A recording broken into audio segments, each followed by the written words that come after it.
before the Lord. If you are favored before the Lord, everything will be simple for you. This one bowed down and listened to what the husband was saying. But if you try to read through that scripture, Abigail never prayed to God. But Hannah exceeded in God.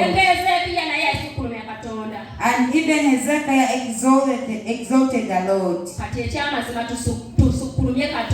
Now, for sure, let's exalt the Lord. In every situation, God is going to help us. Let's turn our eyes onto the Lord. That we do not give it to the world. However much you come and pray for me, I will not help you just apart from praying for you. But when you are telling me the things and I have a bad heart and I'm going to display it, let's pray that the Lord gives us a good heart. Let's pray that the Lord gives us a humble heart. And remain fear the Lord. Because if you fear the Lord, everything is going to be simple for you. Give everything of yours to the Lord. May God bless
we don't exceed the Lord. We exceed in the Lord. Amen.